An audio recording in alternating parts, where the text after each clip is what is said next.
मंगल भवन अमंगल हारी, द्रवहु सुदशरथ अजर बिहारी। नारद जी बोले, जो कुछ इनके लिलार में लिखा है माता पार्वती के, उन्हें देव धनुज नर नाग मुनि कोहु न मेटन हार। कोई किसी से फिर भी कुछ बताता हूँ, सुनिए। फिर भी नारद जी कुछ बताते हैं, आज भी कह देते हैं संतों के पास जाओ सारी चीज़ बता देंगे, फिर भी उसका उपाय बताते हैं। तो नारद जी भी पार्वती जी की माँ और पिताजी को उपाय बता रहे हैं। तदब एक में कहूँ उपाय, होय करे जो देव सहाय। उपाय तो मैं बता दूंगा, फिर भी ईश्वर की इच्छा क्या होगा। जस वर में बरतने तुम पाही, मिले उमे तब संशय नाई। तो भी मैं एक उपाय में बताता हूँ, यदि देव सहायता करें तो सिद्ध हो सकता है। उमा को वर तो निसंदेह वैसा ही मिलेगा जैसा मैंने तुम्हारे सामने वर्णन किया है। जे बर के दोष बखाने, ते सब शिव पे में अनुवाने। जो इनके अवगुण मैंने तुम्हारी पुत्री के बताए हैं, वो सारे जो पति के लक्षण बताए वो सारे भोले बाबा में हैं। जो विवाह शंकर सन हो, दोष गुण सब कहें सब को। अगर भगवान भोले के साथ इनका विवाह हो जाएगा तो ये जितने भी अवगुण हैं गुण में परिवर्तन हो जाएंगे। जो विवाह शंकर सन हो, दोषहु गुण सम कहे सभी को। बाबा ने बहुत सरल हिंदी में अवधि में लिखी हुई है रामायण, चौपाई बोलते ही अर्थ समझ में आता है। जो सहज सेन हरि कर ही, बुध का छुतिन कर दोष न धरी। भानु किसान सर्वरस खाही, तिनके मंद कहते कोई नाही। जो अशेषा करें न जड़ विवेकी, अभिमान परे कल्प भर नरक महो जीव के ईश समान। सियावर राम जय जय राम, मेरे प्रभु राम जय श्री राम।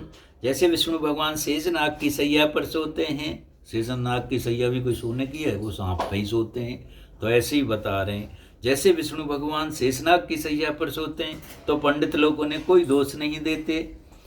सूर्य और अग्निदेव अच्छे बुरे सभी रसों का भक्षण करते हैं, परंतु उन्हें कोई बुरा नहीं बताता है। ऐसे इनका विवाह अगर शंकर जी के साथ हो जाए तो कोई बुरा नहीं बताएगा। गंगा जी को शुभ और अशुभ सभी जल बहता है, पर कोई उन्हें अपवित्र नहीं कहता है। सूर्य अग्नि और गंगा जी की भांति समर्थ को दोष नहीं लगता है। जो मूर्ख मनुष्य ज्ञान के अपमान से इस प्रकार होड़ करते हैं तो वे कल्प भर के लिए नरक में पड़ते हैं। भला कहीं जीव भी ईश्वर समान हो सकता है। सुरसर जल कृत बार न जाना, कभू न संत करें ते पाना। सुरसर मिले सो पावन, जैसे इस अनी से अंतर तैसे। गंगा जल में बनाई हुई मदरा के जानकर संत लोग कभी उसका पान नहीं करते, पर वही गंगा जी में मिलकर जाने पर जैसे पवित्र हो जाता है। ईश्वर और जीव में भी वैसा ही भेद है। सम सहज समरथ भगवाना, ए विवाह सब विध कल्याणा। दुराग्य पे अय महेशु, आस्तोष पन किए कलेशु। शिव जी सहज ही समर्थ हैं क्योंकि वे भगवान हैं, इसीलिए इस विवाह में सब प्रकार कल्याण है। परंतु महादेव जी की आराधना बड़ी कठिन है, फिर भी कलेश तप करने से वो बहुत जल्दी संतुष्ट हो जाते हैं। जो तप करे कुमार तुम्हारी, भावे उमेट सके त्रिपुरारी। जद्दप बर अनेक जग माही, एक शिव तज दूसर नाही। बरदायक प्रंतारित भंजन, कृपा सिंध सेवक मनरंजन। इच्छित फल बिन शिव अवराधे, लय न कोट जोग जप जात। अस कह नारद सुमरि हर गर्जे, दीन आशीष हो ये कल्याण। अब संशय तजो गिरीश, सियावर राम जय जय राम, मेरे प्रभु राम जय जय राम। गिरीश कहते हैं पर्वतराज, यदि तुम्हारी कन्या तप करे तो त्रिपुरारी महादेव जी होनहार को मिटा सकते हैं। यदि संसार में वर अनेक हैं, पर इसके लिए शिव जी को छोड़कर दूसरा वर नहीं है। शिव जी वर देने वाले हैं, षडांगों को दुख को नाश करने वाले हैं, कृपा के समुद्र और सेवकों को मन को प्रसन्न करने वाले हैं। शिव जी की आराधना किए बिना करोड़ों योग और जप करने पर भी वांछित फल नहीं मिलता है। ऐसा कहकर भगवान का स्मरण करके नारद जी ने पार्वती को आशीर्वाद दिया और कहा, हे पर्वतराज, तुम संदेह को त्याग कर दो, अब वह कल्याण ही होगा। के अस ब्रह्म मान मुन गयहु आगले चरत सुने जब ऐहु पते एकांत पह कह मैं ना नाथ न मैं समझे मुन बहना। ये कहकर नारद जी मुनि ब्रह्मलोक चले गए। अब आगे जो चरित्र हुआ उसे सुनो। पति की एकांत में पाकर मैना ने कहा, हे नाथ, जो मुनि ने वचन कहे उनका अर्थ मेरी तरह अच्छी तरह समझ में नहीं आता है। आज भी जैसे औरतें पूछती हैं अपने पति को, कोई बड़ी बात हो जाती तो पहले तो वो शांत रहती हैं, बाद में अपने पति से पूछती हैं कि असली बात क्या थी। तो ऐसे ही मैना पूछ रही हैं कि मेरी तो वो समझ में कुछ आया नहीं, नारद जी ने क्या क्या कह दिया, थोड़ा विस्तार से बताइए। जो घर वर कुल होए अनूपा करहु विवाह सुता अनुरूपा, ना तो कन्या वर रहो कुंवारी कंति उमा मम प्राण प्यारी। जो हमारी कन्या के अनुकूल घर वर और कुल उत्तम विवाह ना कीजिए, नहीं तो लड़की चाहे कुंवारी ही रह जाए। मैं अयोग्य वर के साथ उसका विवाह नहीं करना चाहती, क्योंकि हे पति पार्वती मुझको प्राणों से भी प्यारी है। जो न मिले बर गिरजहा आहे जोगु, गिरजड़ सजल कहे सभी लोगु, सो विचारे पत करे विवाहु, जय न बहोर होय और दुहाऊ। यदि पार्वती के योग वर न मिला तो सब लोग कहेंगे कि पर्वत स्वभाव से ही जड़ मूर्ख होते हैं। हे स्वामी, इस बात को विचार करके विवाह कीजिएगा, जिससे फिर पीछे हृदय में संताप ना हो, पीछे पछताना ना पड़े, पहले ही सोच विचार कर लीजिए। हस कहे परिही चरण धस सीसा, बोले सहत स्नेह गिरीसा। इस प्रकार कहकर मैंने अपने पति के चरणों में गिर जाती हैं और पति से विनय कर रही हैं। अस कह परिही चरण धर सीसा, बोले सहत स्नेह गिरीसा। फिर गिरीशा मतलब पर्वत जी ने उठाकर बोले, बर पावक प्रकटे सस माही, नारद वचन अन्य था नाही। इस पर कहकर मैंने ने पति के चरणों का मस्तक रखकर गिर पड़ी। तब हिमान ने प्रेम से कहा, चाहे चंद्रमा में अग्नि प्रकट हो जाए, पर नारद जी के वचन झूठे नहीं हो सकते हैं। प्रिया सोच परिहरऊ सब सुमरऊ श्री भगवान, पार्वती निर्मयऊ जय सोई करहि कल्याण। हे प्रिय, सब सोच छोड़कर श्री भगवान का स्मरण करो, जिन्होंने पार्वती को रचा वही कल्याण करेंगे, वही अब इनकी रक्षा करेंगे। तो जब कोई ज़्यादा कष्ट समय आए तो भगवान के ऊपर छोड़ देना चाहिए। मंगल भवनी मंगलहारी, ध्रुवहु सुदशरथ अजर विहारी। अब जो तुम्हें सुता परनेहु, तो अस जाए सिखावन देहु। करे सुतप जय मिले महेशु, हानि उपाय न मिटे कलेशु।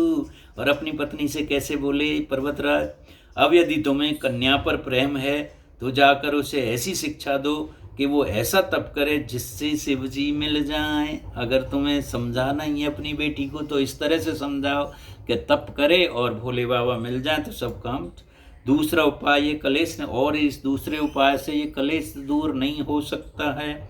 नारद वचन सकर्व सहेतु, सुंदर सब गुण नित व्रस केतु। इस विचारे तुम तजहु असंका, सभी भांति शंकर अकलंका। नारद जी के वचन रहस्य युक्त और साकारण हैं और शिव जी समझ सुंदर गुणों की भंडार है। यदि विचार करके तुम संदेह को छोड़ दो, शिव जी सभी तरह से निष्कलंक हैं। सुनि पति वचने हरस मन माही, गई तुरती उठ गिर जा पाही। पति के वचन सुने और तुरंत उठ के चली गई और फिर बोली अपनी बेटी से, उमे बिलोक नैन भरे बारी, सहत स्नेह गोद बैठारी। पहले तो प्रेम से अपनी गोदी में बैठाया, बारे बाहर लेती उरलाई, गदगद कंठ न कछ कह जाई। गला गदगद हो रहा, कुछ बात मुंह से निकल नहीं रही है। जगत मात सर्वज्ञ भवानी, माद सुकद बोली रे मृदुवानी। अब माता पार्वती ही सब समझ गई, सबको कल्याण करने वाली हैं, तो वो अपनी माता से ही कुछ कुछ ऐसे बोली। फिर बार बार उसके हृदय को लगाना है। प्रेम को मैंने गल भराया, कुछ कहा नहीं जाता। जगत जननी भवानी तो सर्वज्ञ ठहरी। माता की ऐसी मन की दशा देखकर माता को सुख देने वाली कोमल वाणी से माता जी बोली, सुनो मात मैं दीखस सपन सुना हूँ तोर, सुंदर गौर सुविप्रवर असुपदेश हूँ मोय, सियावर राम जय जय राम, मेरे प्रभु राम जय जय राम। मंगल भवन अमंगल हारी, द्रवहु सुदशरथ अजर विहारी। और पार्वती जी ने जो सपना देखा, सपना का रहस्य बना के क्रम में, मैया तुम्हें अपना सपना सुनाती हूँ। तो वो सपना क्या है? माँ मैं सुनाती हूँ। स्वप्न में ऐसा देखा है कि मुझे एक सुंदर गौरवर्ण श्रेष्ठ ब्राह्मण ने एक ऐसा उपदेश दिया है। क्या? करे ऊंचाओ तप सहल कुमारी, नारद कहा जो हो सत्य विचारी, मातु पिता है पुन ये मत भावा, तप सुख प्रद दुख दोष नासावा। हे पार्वती, नारद जी ने जो कहा है उसे सत्य समझ कर तू जाकर तप कर। फिर ये बात है, माता पिता भी अच्छी लगी। तप सुख देने वाला और दुखों को दोष नाश करने वाला है। तप बल रचहु, और तप का बल क्या क्या होता है, ध्यान से सुनिएगा। वो तप बल रचहु प्रपंच विधाता, तप बल विष्णु सकल जग त्राता, तप बल संभो करें संहारा, तप बल शेष धरे हूँ मैं हे भारा। तप के बल क्या क्या है, दुनिया सुनियो। तप के बल से ब्रह्मा संसार को रचते हैं, मौन रह के तप करते करते। तप के बल से विष्णु सारे जगत का पालन करते हैं। तप के बल से सम्र रुद्र रूप जगत का संहार करते हैं। और तप के बल से ही शेष जी पृथ्वी को धारण किए हुए हैं। तप आधार सब श्रेष्ठ भवानी, करहूँ जावे तप अस जिये जानी, सुनत वचन विस्मत महतारी, सपन सुना हवे हूँ गिरे हैं हकारी। ऐसा करके अपनी माता को सपन सुनाया। मातु पिते भो विध समझाई, चली उमा तप हित हर साई, प्रिय परिवार पिता और माता, भय विखले मुखी आवे न माता। वेद सिरा मुनि आए तब सवे कहा समझाए, पार्वती महिमा सुनत रहे प्रबोधय पाए। सियावर राम जय जय राम, मेरे प्रभु राम जय जय राम। मंगल भवने अमंगल हारी, द्रवहु सुदशरथ अजरे विहारी। हुरिधरियो महा प्राणिपति चरेना, जाय विपन्न लहा गिरे तप करना। और अपने पिए को हृदय में धारण करके जप करने लगी, मतलब भोले बाबा को। अति सुकुमार ना तन तप जोगु, पद पद सुमर तजेउ सवि भोगु। वो शरीर इतना कोमल है कि तप करने योग्य नहीं है, फिर भी वो तप कर रही हैं। नित नव चरण उपजा अनुरागा, विसरी दे तपे मन लागा। और तप में मन लगने लगा, देह की चिंता करनी भूल गई। सब सहस मूल फल खाए, साग खाए सत वर्ष बसाए। स्वामी के चरणों में नित्य नया अनुराग उत्पन्न होने लगा। तप में ऐसा मन लगा कि शरीर की सारी सुध बुध विसर गई। 1000 वर्ष तक तो उन्होंने मूल और फल खाए और 100 वर्ष साग खाकर बिताए। 100 वर्ष तक बस सिर्फ साग खाया। और कछु दिन भोजन बाहर बतासा, किए कठिन कछु दिन रे उपवासा। बेली पात में परे सुकाई, 3 सहस सम्मत सोई खाई। कुछ दिन जल और वायु का भोजन किया, फिर कुछ दिन कठोर उपवास किए। जो बेलपत्र सूख कर पृथ्वी पर गिरते थे 3000 वर्ष तक उन्हीं को खाया। पुन पहरे सुखाने परना उमे नाम तब भयउ अपर्णा। अपर्णा नाम कैसे पड़ा था? फिर सूखे पत्ते भी छोड़ दिए, तब पार्वती का नाम अपर्णा हुआ। तब से उमा के शरीर में क्षीण देकर आकाशवाणी ग्रह आकाशवाणी हुई। क्या? और भयो मनोरथ सुफल तब सुन गिरिराज कुमार, पर स्वयं कलेश सब अब मिले हैं तिर पार। सियावर राम जय जय राम, मेरे प्रभु राम जय जय राम। मंगल भवनीय मंगल हारी, द्रवहु सुदशरथ अजर विहारी। हे पार्वती जी कुमारी, सुन तेरा मनोरथ सफल हुआ। तू अब सारे असह कलेश कठिन त्याग दे, अब तुझे शिव जी मिलेंगे। ऐसी आकाशवाणी हुई। आगे की कथा अगले प्रसंग में होगी।